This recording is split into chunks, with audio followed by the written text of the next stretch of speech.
On the Trail of the Saucer Spies by Nick Redfern, UFOs and Government Surveillance. So this is a Nick Redfern book from 2006. And this is basically a more of about people who have been harassed for stumbling onto government UFO secrets and that sort of thing. The story in this, that the section of this that really jumped out at me was this chapter called, let's see, Chapter 13, Close Encounters of the Underground Kind.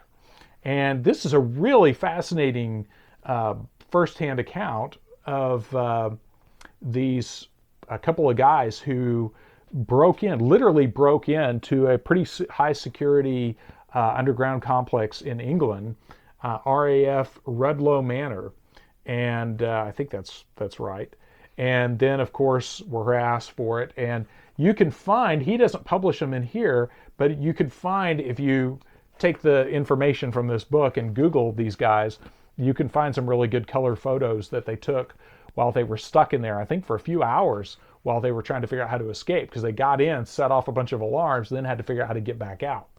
But really interesting account that it's hard to believe something like that could even happen. But based on the guy's pictures and the account in here, I have no doubt that it did indeed go down.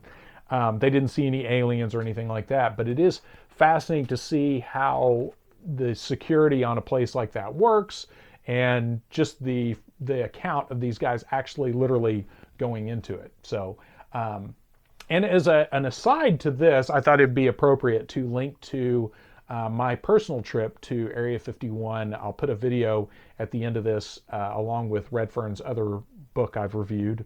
Back in 1993. In fact, almost it'll be 30 years ago next spring was when I visited Area 51. That was back before the BLM, the Bureau of Land Management, not Black Lives Matter, Bureau of Land Management, took some of the extra space around, annexed the land around the Area 51 and expanded that security perimeter. Before they did that, in spring of 1993, I believe that was the last time up until that summer when you could still climb up Whitesides Mountain. And back then me and some college friends actually climbed up there. Now, at the time, I don't have any pictures or any video into the base because the locals explained to us in very blunt terms that if you do that, you're committing espionage and you can be arrested and spend a lot of time in prison, which is bad, so don't do that. So they said, look, we'll watch your camera equipment, we'll loan you binoculars or whatever, we'll tell you how to get up there, you can look at the base all you want, but do not take any pictures or they will show up and arrest you. And sure enough, we climbed up Whitesides Mountain and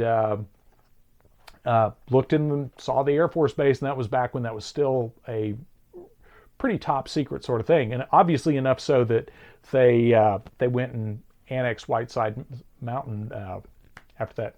So that is no longer possible. I think there's only one vantage point left that can actually see into the base, and I think it's several miles away now. So anyway, so I'll link to that video in the end if any of you are curious about our adventures in Area 51 many moons ago. You can check that out. But anyway, Nick Redfern's On the Trail of the Saucer Spies.